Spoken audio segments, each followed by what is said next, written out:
You're listening to Montreal Now with Aaron Rand and Natasha Hall on CJAD 800.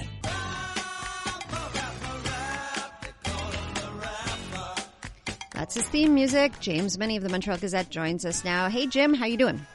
I'm good, Natasha. How are you? I'm good. Aaron is off, as you may have noticed. I think the celebrations this weekend got maybe perhaps a little out of control. I think he might have been clubbing at 3 a.m. last night, and so he can't be with us today. Oh, there you go. There you go. Okay. We'll do fine together, you and I. Oh, I think we will. Don't you worry. I will be just fine, and he'll be back tomorrow. So I hate this story, and I hate that these things keep happening. A Molotov cocktail thrown at a Jewish community center in NDG earlier today. More incidents of vandalism and anti-Semitism over the weekend. I mean, this is just awful. Well, yeah, it's awful, but it's also, I think it's increasingly frustrating. We have our police chief, Fadi Daguerre, saying, well, I've never seen tensions so high, and we're spending millions in overtime to try and deal with this. And yet here we go again. The latest target, which is the Jewish Community Council, the offices are on DeCarry Boulevard. And the thing is, as Henry Topaz of B'nai B'rith pointed out, it's not an identifiably Jewish place. There's no sort of like Jewish insignia on it. So it seems to me whoever is out there is planning this, is doing their homework, is doing their research. This attack came just hours after Anthony Housefather and Rebecca Van Dayen, Liberal MPs in Montreal, were in that office discussing, of all things, security with various members of the Jewish community. I'm really concerned that after all these incidents, though, because let's face it, I don't want to sound bleak, but Jewish community centers or Jewish community areas or buildings were not naked targets up until the past 3 weeks. There's surveillance cameras. It seems that if the cops have something, it's not much to work with, which I think is extremely frustrating, because we're discovering a rather disturbing regularity to these things. Mm-hmm. I have to tell you, we are in a different league. I know we deplore it, and so we should. When cowards go into, say, a Jewish cemetery and paint swastikas or do the same on various Jewish buildings, that's one thing. That is a particular level of cowardice. But when people start popping shots off at schools, when they're throwing Molotov cocktails, which they don't work, but I'm sure that wasn't for want of trying. I really hope that the police heed the call to either, and I know because we have B'nai B'rith and others calling, we need more resources for security, and you should beef up the hate crimes unit and whatever. Mm-hmm. I just think perhaps that whatever is needed, use the resources that are there. But something's got to give here, because I've got a bad feeling about this, and I've got I don't think we've ever seen anything quite like this before, where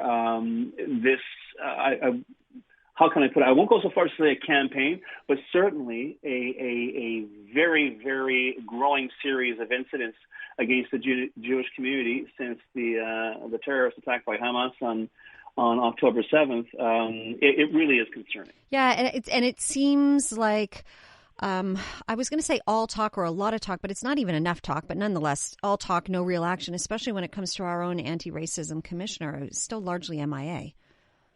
Well, MIA, at this point, I think talk is cheap. I'll tell you right now. Totally. I don't dispute the sincerity of Justin Trudeau or Valerie Plante when they deplore this latest incident, but you could cut and paste those comments for all the other incidents as well.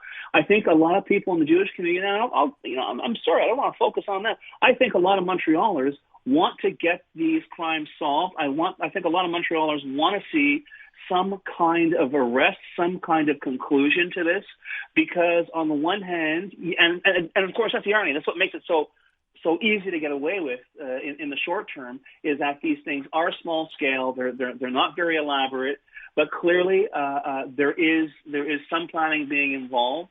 Clearly, there is no indication that this is going to stop anytime soon, and clearly the objective behind these attacks are not to, burn places to the ground. They are to frighten people, and thus far they're working very, very well. Let's move on to this one. So, it snowed today in the eastern townships. What do you know? And a whole bunch of people are without power. And 130,000 Hydro-Quebec customers lose their electricity because, I'm told, this is the technical explanation, the snow gathers on the branches of the trees and the trees fall on the wires. Oh. And I'm not blaming Hydro-Quebec. They've got their system. They've got their distribution grid. But my God, this is Quebec. Snow is a regular occurrence in these here parts. And in the meantime, we have, to a certain extent, Hydro-Quebec and most definitely the Legault government thumping his chest over the futures in Hydro-Quebec. I mean, if I'm a multi-billion-dollar investor, or perhaps the recipient of billions of dollars in Quebec taxpayers' funds, to establish my battery company, which is going to rely, I would imagine, on electricity, I'd like to know I'm going to be on the grid for good. And whereas I think that it will not be a problem at all, Natasha, for any of these companies to have all of their hydro wires buried to ensure there's no interruptions of service, it nevertheless gives one pause when you consider that in the end, Hydro-Quebec was not created to facilitate business for foreign investors. It was created to serve the people of Quebec. And at this point, and once again, I'm not pointing fingers at individuals, but at this point, we really can't say Hydro-Quebec is fulfilling that mandate, if only because the reliability is in question. Yeah. And I mean, okay, I get in the eastern townships when you're going to have an incident like that and that these things are going to happen. But in NDG, it's just like a regular occurrence. It's like, oh, it's Wednesday at 2:00. Somebody must have run their washing machine and their dishwasher at the same time. And now we have no power. Well, yeah, I mean, the only solace you can take from today's events is that more than 60,000 customers who lost power are located in the Quebec City area. Who knows? Maybe some of them were politicians. Maybe there is that. Speaking of Quebec, so I want to talk about Quebec Solidaire, basically electing Émilise Lessard-Therrien. So I'm going to try and find out a little bit more about her because I don't know anything about her. But I also found it very interesting. She's the new co-spokesperson, but they also decided this weekend to only run female or non-binary candidates in by-elections going forward. What do you make of all this?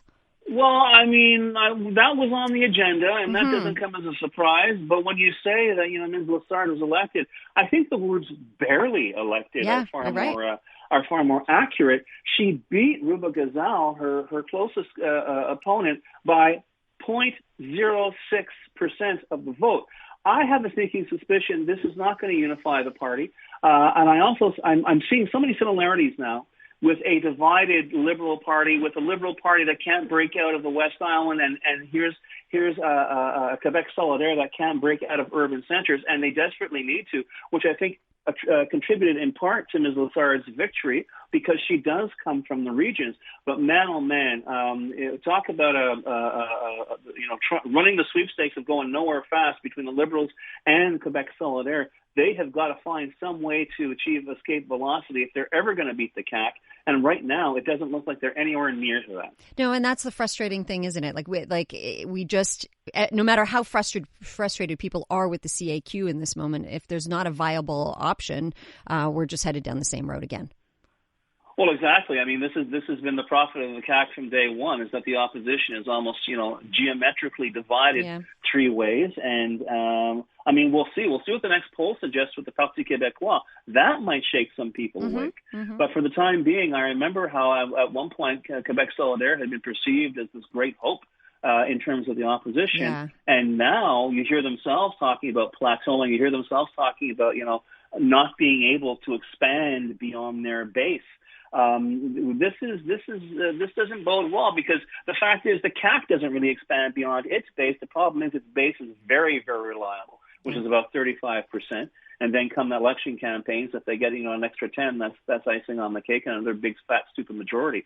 It's interesting to see how the Liberal Party, which has been around since Confederation, and the relatively young Quebec Solidaire now find themselves in pretty much the same boat. And it's going to be very, very interesting to see whether people are talking about gender parity on their slate of candidates in by-elections or whether they have a hope in hell of doing better. Never mind forming the government, but doing better than they did in 2022. Indeed. I have Talking Heads Road to Nowhere in my head. Thanks, Jim. We'll talk to you tomorrow. Madam.